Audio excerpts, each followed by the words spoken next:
اب 5 کے بعد یہ چھٹی باری جو تھی وہ قطر کی تھی، اور قطر کی بعد ہم نے وہی کچھ، اور ہم نے بھی آگے سے اسلامی ممالک کے سربراہوں نے OIC کے اجلاس کی اور سلامتی کونسل کے اجلاس طلب کرنے کی جو ہے وہ باریاں لگا رکھی ہیں. اجلاس بھی ہوتے ہیں اور وہاں قراردادیں بھی پاس ہوتی ہیں، اور پھر الماریوں میں وہ فائلوں میں بند ہو جاتی ہیں. اس دفعہ بھی ایسا ہی ہوا ہے، لیکن ایک موقع ضرور ملا ہے پی جے میر صاحب اسلامی ممالک کو، اور اس کی ہمیں جو عملی شکل میں یہ جو دفاعی معاہدہ ہوا ہے پاکستان اور سعودی عرب میں، یہ اہمیت اختیار کرتا ہوا ضرور دکھائی دیتا ہے، اس لحاظ سے کہ یہ امریکہ کی دسترس سے نکلنا اور اسرائیل کو جو ہے وہ جوابی کارروائی کرنا اس کے میں ایک بڑی اہمیت ضرور اختیار کرتا ہوا دکھائی دیتا ہے. آپ کیا سمجھتے ہیں یہ پاک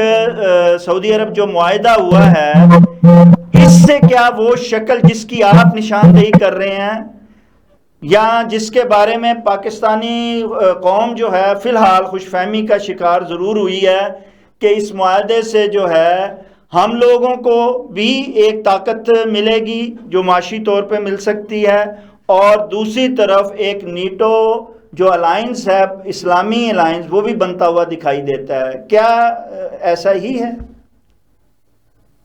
نہیں، ایسا بالکل نہیں. اگر ہم نے معاہدہ کر لیا ہے سعودی عربیہ کے ساتھ ڈیفنس پیکٹ، کس کے خلاف کیا ہے؟ اسرائیل کے. اگر اسرائیل کیا ہے، اسرائیل کون ہے؟ امریکہ ہے. امریکہ کون ہے؟ اسرائیل ہے. تو لڑیں گے؟ یہ بتا دیں آپ. کس میں ہمت ہے کہ امریکہ کے ساتھ پنگا کرے؟ وہ رشیا جیسا ملک بھی، چائنا جیسا ملک بھی 2 دفعہ سوچتا ہے. تو ہم تو کہیں کی کہ مڈل ایسٹ ہو گیا یا ہم ہو گئے، ہم تو کہیں بھی نہیں ہے. ہم تو ویسے ہی ایڈ پہ پھنسے ہوئے. تو ہم نے کیا کرنا ہے؟ ہمارے پاس تو یہاں پی جے میر صاحب یہ پھر کس کے خلاف جو ہے وہ معاہدہ ہوا ہے؟ اگر یہ اسرائیل یا امریکہ کے خلاف نہیں معاہدہ ہوا، اور اس میں جو تفصیل آئی ہے جس میں کہا جا رہا ہے کہ پاکستان اور سعودی عرب خود پر حملہ تصور کریں گے اور اکٹھے لڑیں گے. یہ ایک آپ کہہ لو کہ یہ ہے کیونکہ ٹرمپ نے ایک دفعہ کہا تھا کہ یہ چھوٹی سی مار ہے سعودی عربیہ، ہم اس کو کبھی بھی کچھ کر سکتے ہیں. تو اگر اس بیسس پہ اگر یہ بات ہو رہی ہے تو نہ امریکہ نے سعودی عربیہ پہ حملہ کرنا ہے، نہ انہوں نے کچھ اس طرح کی کوئی حرکت کرنی ہے، کیونکہ پھر آپ ایک اوپن ورلڈ وار آپ کی طرف جا رہے ہیں. یہ معاہدہ ایک آپ نے ایک تھریٹ دی ہے ٹو اسرائیل کہ اگر جس طرح بھی آپ نے کہا کہ دیکھو نا، وہ ایران میں بھی اس نے کر دیا، سیریا بھی کر دیا، اس کے بعد قطر بھی ہو گیا، پھر اس کے بعد یہ جو دوسرے چھوٹے چھوٹے ملک ہیں اس کے اندر بھی اس نے حرکتیں کر دی ہیں. تو اگر یہ وہ کر رہا ہے تو یہ ایک میسج دیا ہے کہ اگر تو تم نے پاکستان پہ تو نہیں آئے گا وہ، کیونکہ پاکستان پہ اس کی ہمت نہیں ہے، کیونکہ پاکستان جو ریٹیلیٹ کرے گا تو وہ کچھ میں سمجھتا ہوں اس کی شدت کو بہت زیادہ ہوگی. سو بیسکلی کہ جو گنز ہیں وہ سعودی عربیہ کی طرف ہے، کیونکہ جو بگر ایکسپینشنسٹ جو ان کا جو پلان ہے زائنسٹ کا، وہ تو پورے خطے کو لینے کے چکر کے اندر ہے. دیکھو نا اب وہ غزہ کے اندر کہاں ویسٹ بینک پہ اب چڑھائی کر رہے ہیں، اس کے بعد واٹ نیکسٹ، پھر واٹ نیکسٹ. سو یہ جو ان کا ایکسپینشنسٹ ویو پوائنٹ ہے، اس کو پروپیگیٹ تو کوئی کر رہا ہے نا، وہ اس کے پیچھے امریکہ ہے. تو یہ ایک میسج ہے، میری نظر میں ایک ٹوکن سروس ہے. اس ٹوکن سروس کو آئی تھنک ہمیں اتنا نہیں وہ اہمیت دینی چاہیے، کیونکہ وہ کہتے ہیں نا when the push comes to crunch، تو پھر پتہ چلے گا کون کہاں کھڑا ہوتا ہے، کون کیا ہوتا ہے. آپ مجھے بتا دیں اس جنگ انتظار کرنا چاہیے اور یہ دیکھنا چاہیے کہ پھر پاکستان اور سعودی عرب کیا کرتے ہیں. ہمیں واقعی یہ جو ہمیں خوش فہمی میں مبتلا کیا جا رہا ہے صبح سے، کل سے اور آج تک، کیا یہ صرف خوش فہمی ہی رہے گی اور ہم جو خوشیوں سے ناچ رہے ہیں، بھنگڑے ڈال رہے ہیں، یہ ہماری جو ہیں خوشیاں اور بھنگڑے سارے دھرے کے دھرے رہ جائیں گے؟ سر یہ بالکل سب یہ بالکل ایسی بھنگڑے ڈال رہے ہیں، پتہ نہیں کیا ہو جائے گا کیا نہیں گا، کچھ نہیں ہوگا. ایران پہ حملہ ہوا ہے، ہم نے مذمت ہی کی ہے نا، گئے اندر. مجھے بتا دیں آپ کیا ہوا ہے. پہلے وہ کرنل نارتھ کا کانٹرا ریبلز جو آئے تھے وہ تو ایران کے اندر آ گئے تھے. ہم نے کیا کیا, مذمت ہی ہوئی کہ بھائی وائلیشن ہوئی ہے, تو مذمت ہی رہے گی, اس کے آگے کہانی نہیں. دنیا ان کے کسی کے اندر کوئی اتحاد کا خواب اور نیٹو اسلامی فورس کا خواب پھر پاکستان کا ادھورا ہی غالباً رہے گا, اور اس کی پیشکش بھی ادھوری رہے گی جو اس نے قیادت کی پیشکش کی ہے. شاید ایک تو اب دیکھو, اسلام ایک مذہب ہے اور اس مذہب کو ہم نے مذہب رکھنا ہے, لیکن اس مذہب کو اگر ہم نے فور فرنٹ پہ رکھ کے اور ہم کہیں کہ بھائی کوئی ڈسکریمنیشن ہے یا اس طرح کی کوئی چیز ہے, وہ ایک الگ میٹر ہے. ہمیں دیکھنا ہے کہ ایک فلاح و بہبود, لوگوں کی ویلفیئر یہ کیسے ہو رہی ہے. تو اگر ہم ہمیشہ ہر جگہ پہ اسلامی وہ لے کے آئیں گے تو لوگ آپ کو کہیں گے ہم تو بہت سخت فنڈرز ہیں. تو ہمیں اس کو سائڈ پہ آپ بات کریں, جو ایکچوئل جو بات ہے, جو ایشوز ہیں, ہم نے اس پہ بات کرنی ہے. مڈل ایسٹ پہ مجھے بتا دیں, مڈل ایسٹ پہ آپ ایز اے مڈل ایسٹ بات کریں, but don't bring Islam into it, کیونکہ اسلام ہمارا اپنا مذہب ہے, اینڈ جس طرح ہم اس کو فالو کرتے ہیں وہ کرتے ہیں. دین کے اتنی سی صرف اس میں لاتے ہیں مماثلت کہ یہ 57 ممالک ہیں, اور کم سے کم ایک دین کے حوالے سے یہ ایک متحد بننے چاہیے, ایک دوسرے کو ان کا خیال کرنا چاہیے, ایک اتحاد ہونا چاہیے جیسے کہ یورپین اتحاد ہے. اب وہ اس میں کوئی اس کی مذہب کی بات نہیں ہے, ہم بھی اس میں یہی کہتے ہیں کہ مذہب کی بات نہیں, لیکن ان ممالک کو جن میں کوئی فیلنگ ہے, چاہے اسلامی مذہبی طور پر ہی صحیح ایک بھائی چارہ ہے, ان کو ایک جگہ متحد ہو کے ویسے ہی کوئی اتحاد جیسے یورپین نے بنایا اور ترقی کی راہ پر گامزن ہونا چاہیے, اور اپنی حفاظت بھی کرنی چاہیے ایک متحد ہو کر. آپ سمجھتے ہیں کہ مستقبل میں ایسا کوئی بھی اتحاد بنتا ہوا دکھائی نہیں دیتا ہے کہ جیسے دوسری قوموں نے یا دوسرے ممالک نے بنایا ہے, اور وہ اپنی حفاظت کے لیے ایک دوسرے کی, بلکہ اپنے ساتھ ساتھ ایک دوسرے کی حفاظت کے لیے اکٹھے دکھائی دیتے ہیں؟ دیکھیں مختلف ہیں, جو کہ آپ 20s and 30s کے ڈائنامکس دیکھ رہے تھے, انفیکٹ World War II کی طرف. اس کے بعد ایک آپ نے دیکھا کہ ایک بہت بڑا ایک چینج آیا, اور وہ چینج ہے مائگریشن کا, امیگریشن کا. لوگوں نے دوسرے ملکوں میں جا کے کام شروع کر دیا, اور جو دوسرے ملک کے لوگ ہیں انہوں نے ایونچولی شور مچانا شروع کر دیا, جو کہ آج امریکہ بھی مچا رہا ہے, برطانیہ بھی مچا رہا ہے, یورپ بھی مچا رہا ہے. اور یہی وجہ ہے کہ ای یو جب بنی تھی اور اس کے اندر مائگریشن کا بھی ایک بہت بڑا ایشو آیا, اور اسی لیے برطانیہ ای یو سے باہر آ گیا, بریکسٹ ہو گیا. اب یہ جو ایشو ہے یہ بہت میں سمجھتا ہوں ایک بڑا ڈسٹربنگ ایشو ہے, لیکن ہے ایشو ہے. اور بیکاز آف دیز تھنگس آپ دیکھیں گے کہ اتحاد کہیں نہیں آئے گا. آپ مجھے بتا دیں, شاید کوئی بھی 57 ملک ہے, مجھے بتا دیں کوئی نیشنلٹی دیتا ہے اپنی؟ دے دیں, بتائیں مجھے, وہ دیتا ہے؟ تو آپ وہ تو ایک دوسرے وہ تو گھسنے نہیں دیتے. تو یہ کیا اتحاد کریں گے؟ ان کا آپس کا اتحاد نہیں ہے, تو یہ اتحاد کیا کریں گے؟ یہ پاکستان ایک ایسا ملک ہے جو کہ مڈل ایسٹ کا ملک نہیں ہے, جو کہ ایک ایشین سب کانٹیننٹ کا ایک ملک ہے.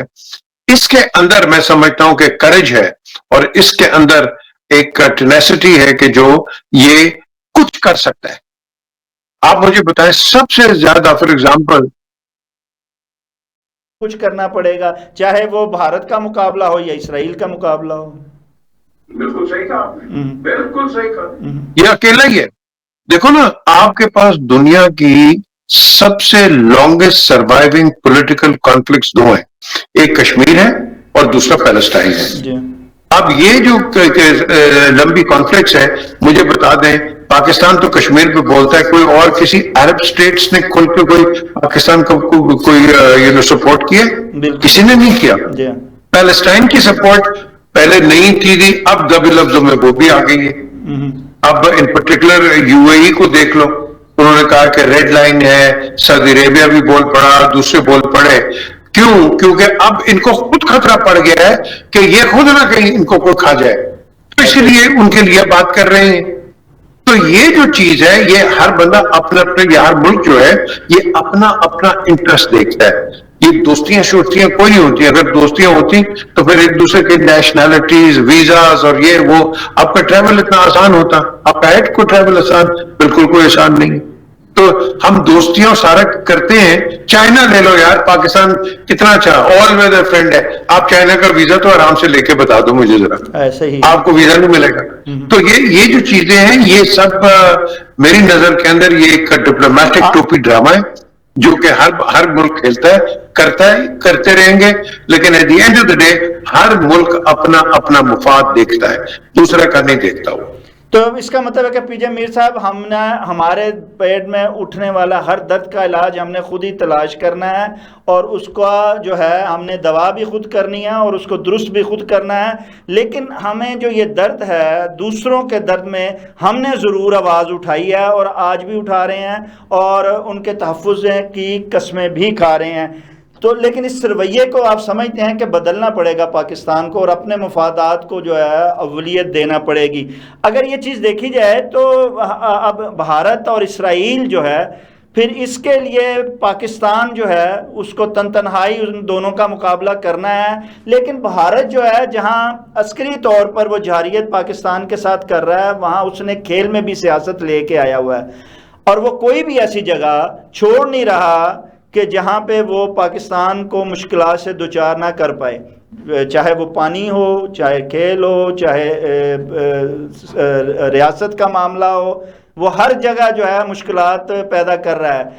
کھیل کے حوالے سے, کیونکہ آپ ایشین کپ بھی جو ہے اس کو بھی کور کر رہے ہیں پی جے میر صاحب, تو میں آپ سے ضرور اس حوالے سے آپ کی رائے جاننا چاہوں گا کہ یہ جو سیاست اس نے پہلی بار ایسی, کرکٹ میں کبھی بھی سے, آپ تو خود بہت اچھے پلیئر رہے ہیں اور کرکٹ کو بڑے قریب سے دیکھتے ہیں اور اس کو کور بڑے سب سے پہلے کرتے آ رہے ہیں, تو آپ بتائیے کیا یہ پہلی بار ایسا جو ہے عمل دیکھنے میں آیا, اس میں ایسی گندی سیاست آئی ہے, اور اس سیاست کو محسن نقوی صاحب نے اور ہمارے ملک کی قیادت نے بڑی اچھی طرح سنبھالا ضرور ہے, اور ایک آپ اس کو کس نظر سے دیتے ہیں کہ, اور اس کو کیسے ہم کھیل سے سیاست کو دور رکھ سکتے ہیں اور دور کیا جا سکتا ہے, اس میں ہماری قیادت کو کیا کرنا چاہیے اور کرکٹ کے جو بڑے اعلیٰ عہدیدار ہیں ان کو کیا کرنا چاہیے؟ آپ نے بالکل اچھا کر دیا, سوال بھی کر دیا, جواب بھی دے دیا. میں یہ کہوں گا کہ دیکھیں, نمبر ون, انڈیا نے جو یہ حرکت کی ہے یہ کرکٹ نہیں ہے, یہ کرکٹ کو ڈسریپیوٹ میں لے کے آئے ہیں. لیکن ہم کس انڈیا کی بات کر رہے ہیں؟ ایک ہے انڈیا اور ایک ہے مودی. آپ مودی کی بات کریں, انڈیا کی بات نہ کریں. انڈیا میں اچھے لوگ بھی ہیں اور بہت اچھے لوگ ہیں, لیکن یہ جو مودی ڈاکٹرن ہے, بی جے پی, آر ایس ایس, اس کا جو مائنڈ سیٹ ہے وہ بالکل مختلف ہے جو کہ ایک عام انڈین کا ہے.